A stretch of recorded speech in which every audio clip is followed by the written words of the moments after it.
Esse evento, para quem está ligado no setor mais recentemente, ele tem 11 edições. Ele foi feito inicialmente em 2009, quando o Rio Grande do Norte nem era conhecido no setor dos investimentos, menos ainda era conhecido o seu potencial de energia eólica, de geração eólica.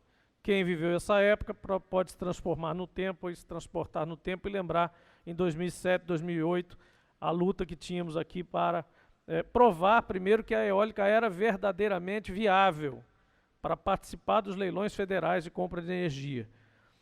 Quem acompanha o setor sabe que o governo federal organiza compras de energia para todas as distribuidoras de energia do país.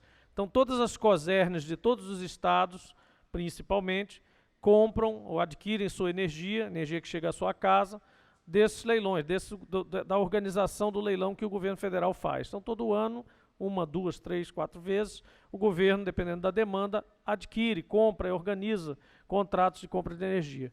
E esses leilões não admitiam energia eólica até um certo momento. Por quê?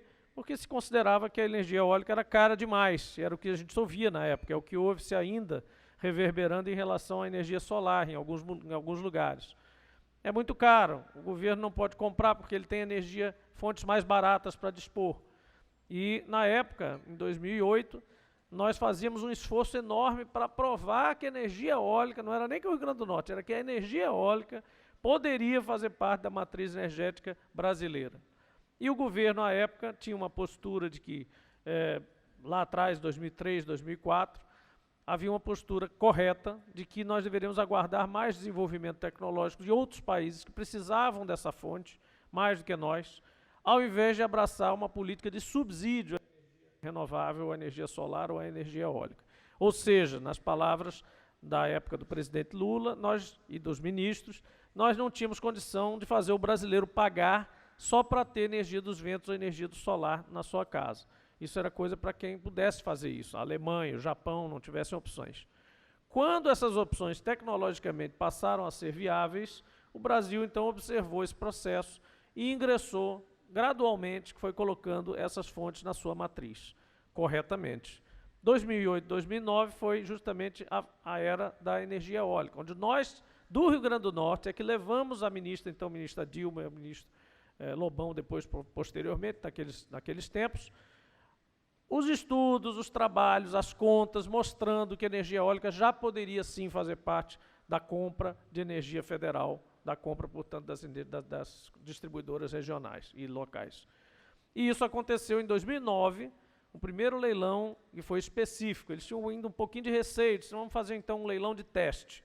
Vamos colocar a eólica sozinha para vender energia e vamos ver a quanto ela sai. E aí ela saiu a um preço quase batendo com as outras fontes na época. Foi observado isso, em 2010 foram feitos 2 leilões, e aí a eólica passou a participar em competição com biomassa, na época só com biomassa e pequenas centrais hidrelétricas. E aí em 2011, ela já grandinha, passou a entrar em competição com todas as outras. Então os leilões passaram a ser todas as fontes. Todo mundo contra todo mundo, vale tudo, geral, e os leilões então revelaram que a fonte eólica era muito e muito viável. E muito mais ainda no Rio Grande do Norte, no Ceará, em algumas regiões do interior da Bahia, em algumas regiões do Piauí, mas despontando claramente o Rio Grande do Norte e Ceará, porque também tinham se preparado naquele momento, não é só questão de ventos, há uma questão institucional, há uma questão de receber os investimentos. Nosso Rio Grande do Norte tinha zero megawatts de capacidade instalada para gerar energia. Zero de qualquer tipo. Zero de qualquer tipo. Uma das missões da Secretaria de Energia naquela época foi justamente trabalhar a matriz energética do Rio Grande do Norte no sentido de a gente chegar à autossuficiência energética. Era um objetivo bem ousado, porque tinha ali 4 anos, 3 anos e meio para fazer isso. Nós saímos do zero, começamos com a Termoaçu, que era gás, começamos com alguns parques eólicos que já estavam contratados de programas de incentivo anteriores, e assim fomos andando. Para resumir, em 2010 nós chegamos ali a uma capacidade instalada igual à necessária para abastecer o Estado, em 3 anos e meio mais ou menos. Foi um trabalho bastante difícil e muito notório, né, porque era uma coisa quase que impossível. As pessoas no início riam um pouco dessa meta, né?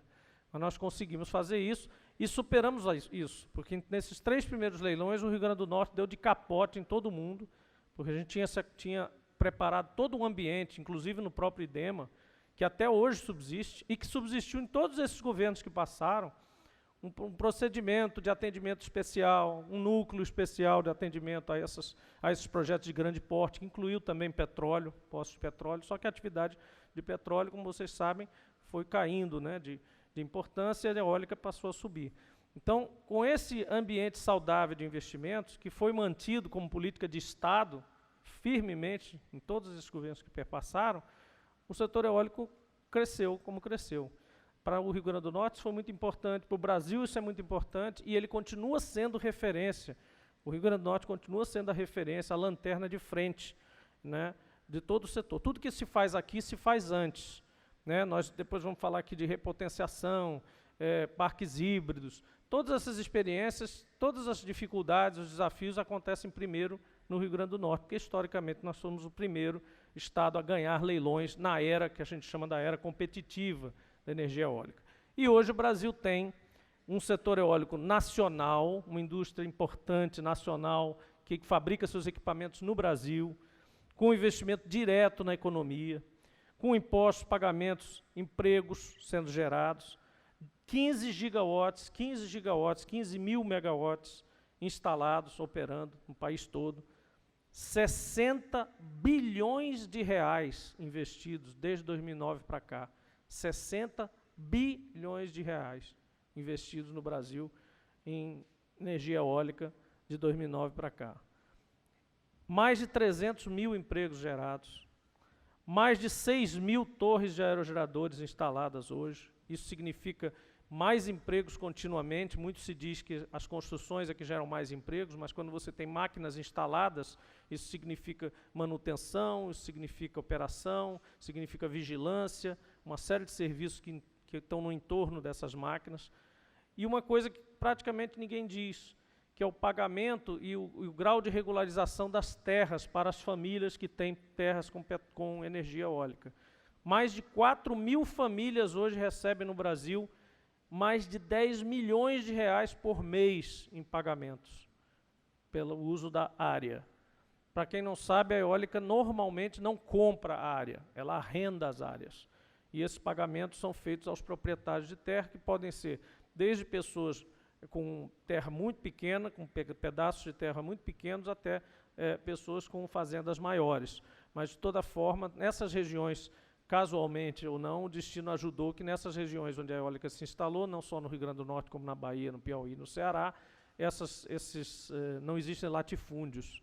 Né? São realmente terras de pessoas que fazem muito esforço, inclusive, para se organizar, para receber bem. E, aliás, teremos aqui no Fórum Nacional Eólico esse ano, uma das novidades é justamente a formação da primeira associação de produtores de energia. Eles chamam produtores de energia, mas, na verdade, arrendatários, né, de terras para a produção de energia eólica e solar.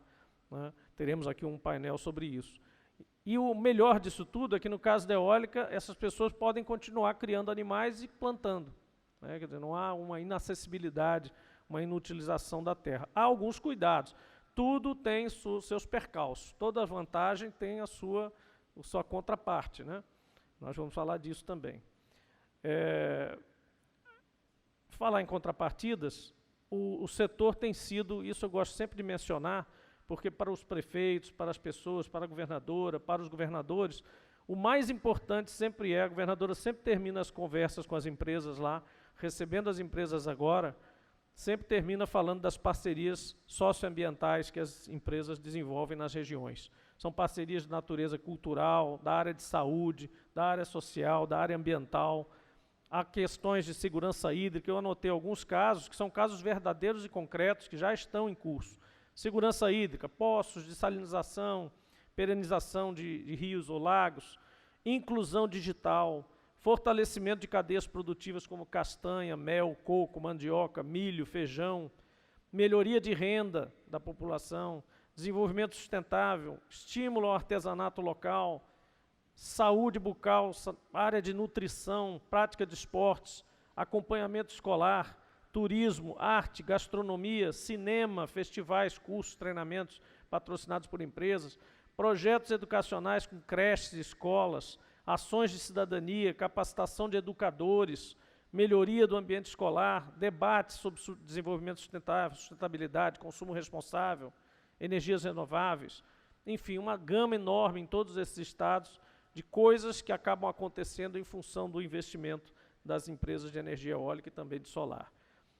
Uma das outras novidades que têm sido preparadas aqui também é o cadastro de parcerias socioambientais que nós estamos preparando com o governo, pelo mandato, com o governo do Rio Grande do Norte, para organizar essas parcerias em tamanho, dispêndio, de maneira que as empresas tenham mais facilidade e que as próprias associações, as entidades, governadora, nas prefeituras, possam cadastrar seus projetos, de maneira que a gente tenha lá um cardápio, não é de certeza, mas pelo menos eles estejam apresentados ali, colocados de forma organizada e comparável, né, para que as empresas possam acessá-las.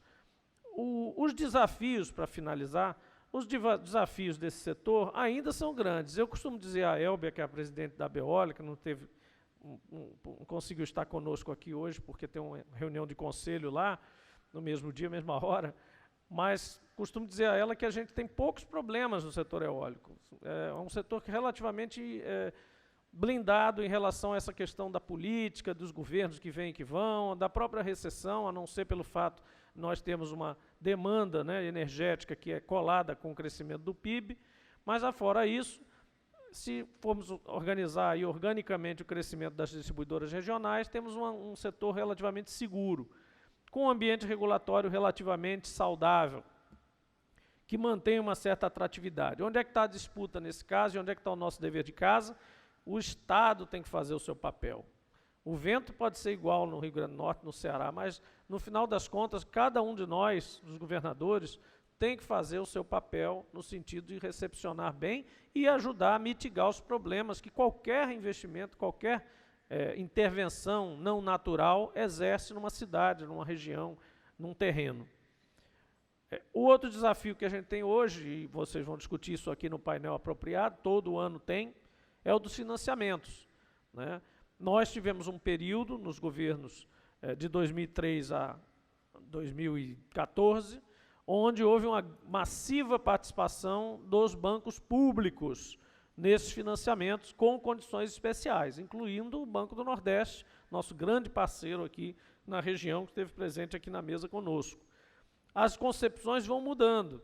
Nós não somos favoráveis a que se tirasse tanto o pé, mas, enfim, está acontecendo uma mudança, onde novas fontes de financiamento precisam ser buscadas. Então, por isso, não estranhar a entrada, por exemplo, maior, mais acentuada de investimento chinês.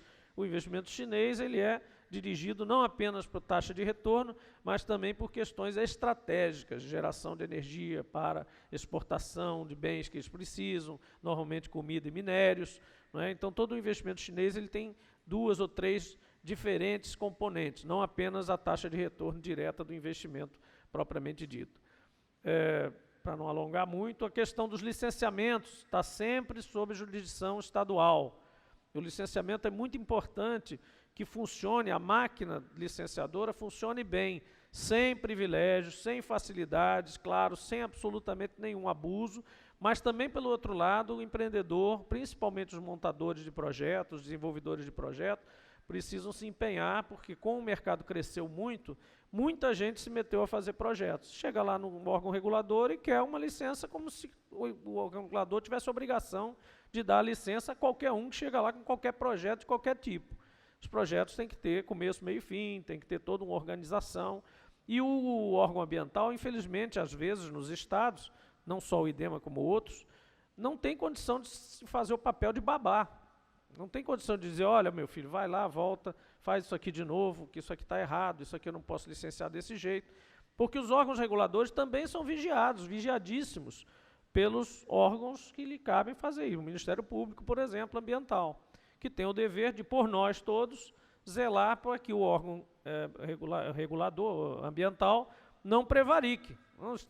Isso não era fácil, deixava passar tudo, né? Ou então dificultava para vender facilidade. E isso não acontece em relação a essas empresas de grande porte, esses projetos grandes. Isso é muito difícil, isso é muito complicado. Então, nesse caso, o que o órgão regulador precisa é de estrutura. Evidentemente, ele padece, muitas vezes, de ter estrutura, pessoas para tomar conta de projetos, né? Facilita muito se as empresas, os desenvolvedores, também puderem, né, trazer os seus projetos organizados e a forma de fazer isso. Então, a questão do licenciamento é fundamental. O Estado pode crescer muito com um licenciamento racional, hábil e em tempo correto. Lembrando que o nosso setor vive muito de prazos. Os prazos dos leilões são críticos. Há muitas vezes, não só nessa gestão como em outras, em que o nosso IDEMA aqui teve que fazer esforços sobre-humanos, né? Virando noite, deslocando equipes, porque tinha um leilão específico de energia, tanto eólica quanto solar, ou quanto as outras, e eles tinham que fazer muitos licenciamentos de uma vez só, né? Então também tem esse processo sanfona, né? E que conta muito, porque nós temos esse hábito sempre de deixar para a última hora. Os projetos também são desenvolvidos com seus respectivos prazos diferentes, e o leilão é um prazo só, é um dia crítico. No ambiente tributário, nós temos muita coisa favorável às eólicas e à indústria nacional. Nós temos o REID, né, um regime especial, temos várias coisas relacionadas com a indústria de equipamentos. Não devemos ou não deveríamos cogitar, por exemplo, a questão dos royalties. Os royalties para a energia eólica não são aplicáveis, eles são aplicáveis a recursos não renováveis. O vento é um recurso ainda considerado renovável, então não se aplicam royalties à energia eólica, mas existem coisas que estão sendo concebidas para melhorar a arrecadação do Estado e das cidades.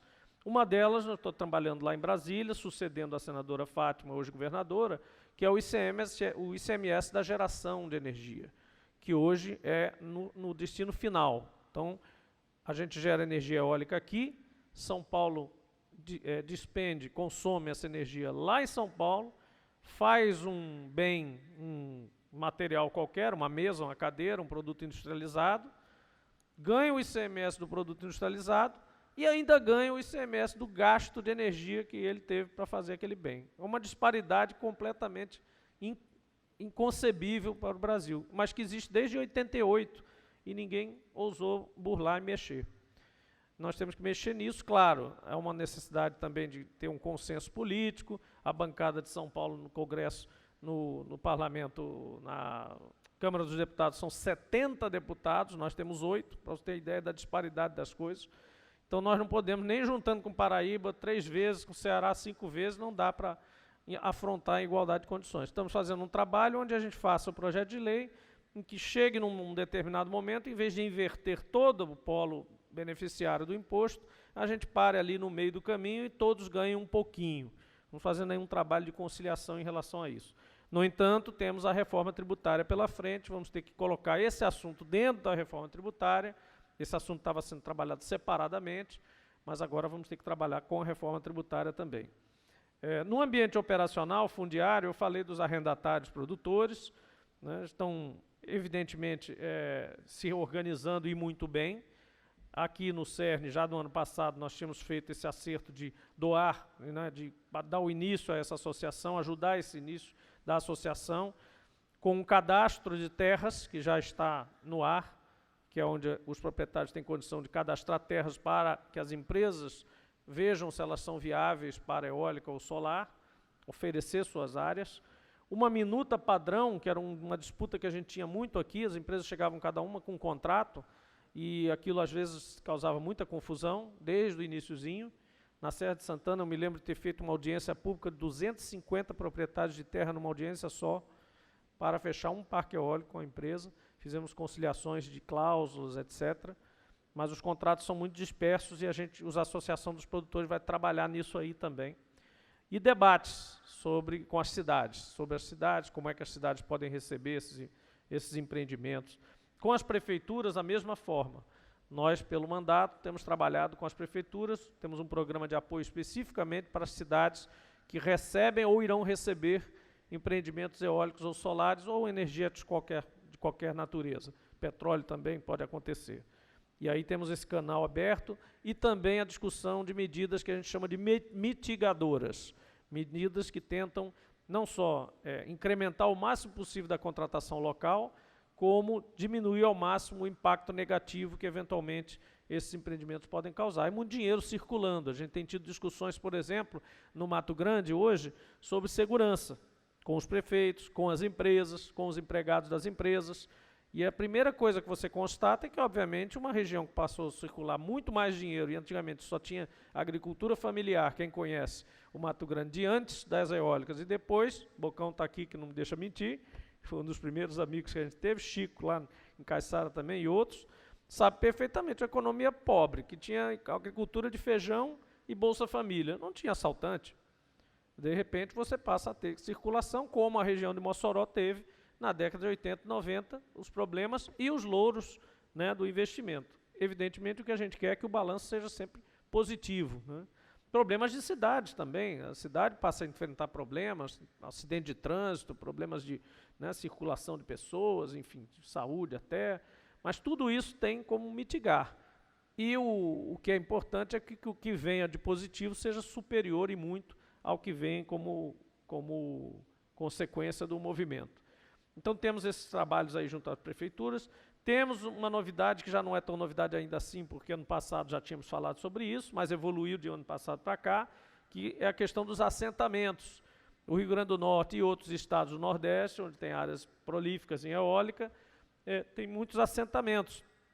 E os assentamentos estão cercados de parques eólicos, são áreas importantes em potencial, só que não tinha marco regulatório para eles poderem fazer um contrato como um proprietário de terra tem. Então trabalhamos não só antes de ir para o Senado, como depois de ir para o Senado, e Darlan no CERN tem sucedido essa discussão com o INCRA, com tudo isso, um processo bem complexo, mas estamos evoluindo, e lá no Senado eu peguei, por acaso, na comissão lá, o projeto estava tramitando, ruim que só, e a gente pegou ele para dar uma olhada, para evitar bastante conflito, e corrigimos o projeto, e agora os assentados terão, a gente está tentando ainda lutar pela tramitação final desse projeto, mas que o assentado tenha certeza de que vai receber a sua parcela nos assentamentos, e mesmo que ele não seja o dono da terra que tem um aerogerador dentro, que pelo menos o assentamento como um todo seja beneficiado, porque tinha uma situação até que ia gerar ricos e pobres no mesmo assentamento. Então fizemos também um trabalho bom. O futuro desse setor, ele vai certamente envolver novas obras, né? Não só de parques novos, que vão exigir segurança, logística, todo esse processo que a gente já conhece muito, mas também a repotenciação, ou repotencialização, como alguns chamam, que é justamente a troca de turbinas. Isso vai começar no Rio Grande do Norte em algum momento. Vocês que conhecem mais o setor sabem que foram instaladas há 10 anos atrás turbinas de um determinado tamanho, uma determinada potência.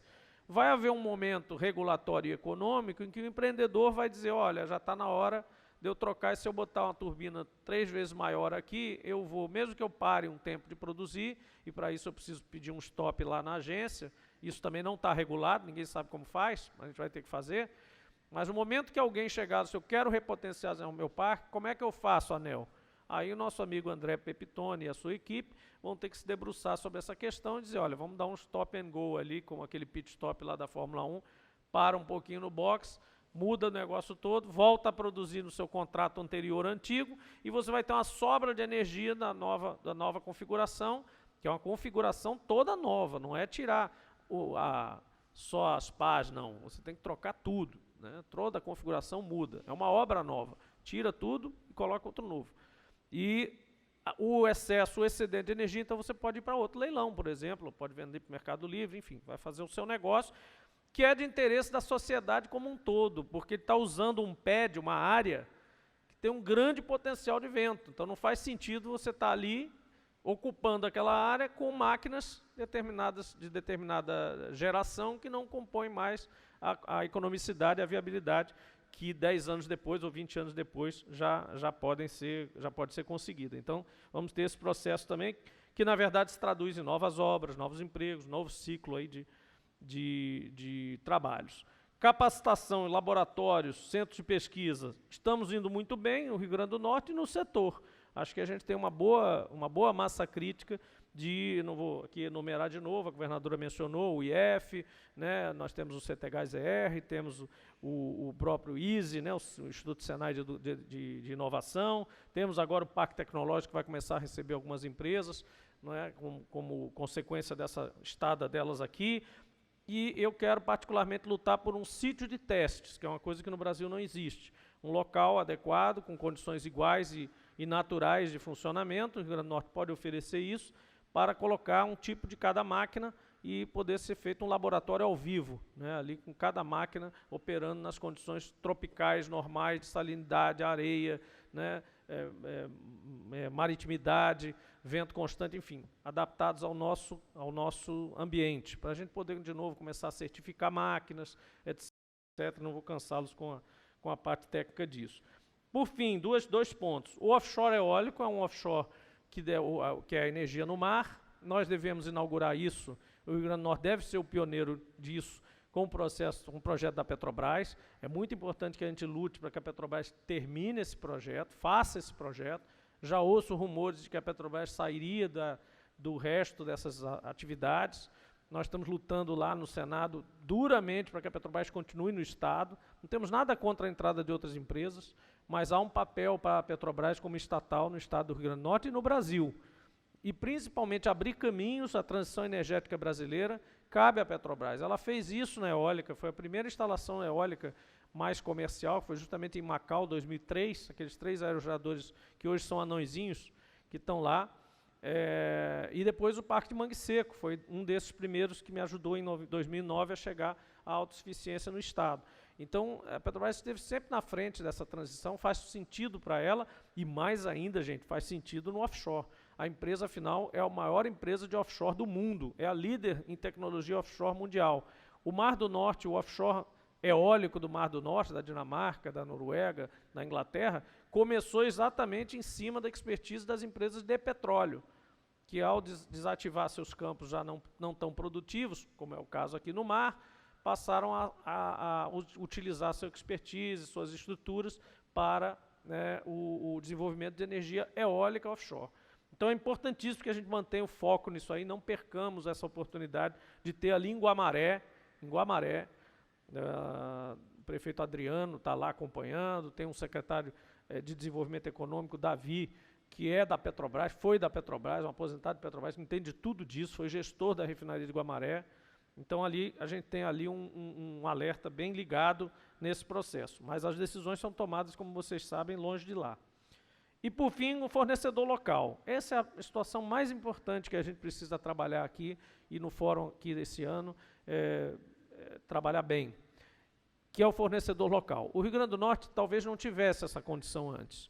Mas hoje, gente, 10 anos depois, nós temos sim empresas capacitadas para tudo, praticamente tudo, aqui no Rio Grande do Norte. E se não tivermos, temos que saber quais são essas áreas, diagnosticar isso e correr atrás de capacitar, de preparar, de financiar, o que for. Mas nós, como Estado, mesmo Estado pequeno, mas líderes nessa indústria, nós temos esse papel, nós temos que ter esse papel. Se nós não formos o líder em praticamente tudo que a gente puder oferecer para um parque eólico, pelo menos eólico, eu não indico solar, porque solar tem no Brasil todo. Solar a gente compete com todo mundo, viu? É bom o solar no Rio Grande do Norte? É, mas em comparação com outros estados, tem muito mais gente que pode produzir energia solar, tanto que o líder é nada menos que Minas Gerais, é o norte de Minas, que produz uma porção de energia solar, porque está conectado pertinho do consumo final. Então, a tendência é ficar mais perto do consumo e ir se espalhando aqui para cima. Então, agora, eólica, é só nós e mais 2 ou 3. Então, a gente tem ainda manter esse status de líder e de observador, paradigma, de farol, né, iluminando os caminhos para esse processo. E, no caso dos fornecedores locais, será muito importante, aí eu explico de novo, o CERN não é empresa, a AB Eólica não é empresa. As duas entidades são entidades compostas pelas empresas, que voluntariamente se filiam a eles para discutir os seus assuntos. O CERN trata de todas as matrizes energéticas, a AB Eólica apenas nacionalmente da eólica. E a AB Solar, que também é parceira do CERN em solar. Essas entidades são fundamentais para essa questão do conteúdo local. São elas que vão ajudar a desenvolver indústria local, serviço local, capacitação, estão prontas para discutir com todo mundo que quiser montar um negócio, falar. E aí também colaboram a Fierne, as federações das indústrias, no caso aqui do Rio Grande do Norte, a Fierne, que tem uma comissão dedicada a energias renováveis, o COERE, o SEBRAE e as outras associações nacionais. Então, vamos atrás de negócios, porque o principal já está aqui. Nós temos a massa crítica do maior parque eólico estadual do Brasil. 4 gigawatts estão à nossa disposição. E nós temos um potencial de curto prazo de 6 mais 2, tranquilamente, ainda na gestão da governadora Fátima, e provavelmente, e claro que nós sabemos que temos um potencial total de 80 gigawatts, então já medido há algum tempo, né? Portanto, sujeito a atualizações. Então nós temos muita esperança e muita coisa para fazer. Vamos ao trabalho, todos sejam muito bem-vindos aqui ao Rio Grande do Norte, os que estão vindo de fora e os que são daqui, vamos mãos à obra, porque nós vamos ser líderes ainda e vamos conquistar o mundo com essa energia eólica sem subsídio, que é a energia do Brasil e a energia do Rio Grande do Norte. Obrigado a todos, obrigado realmente pela presença.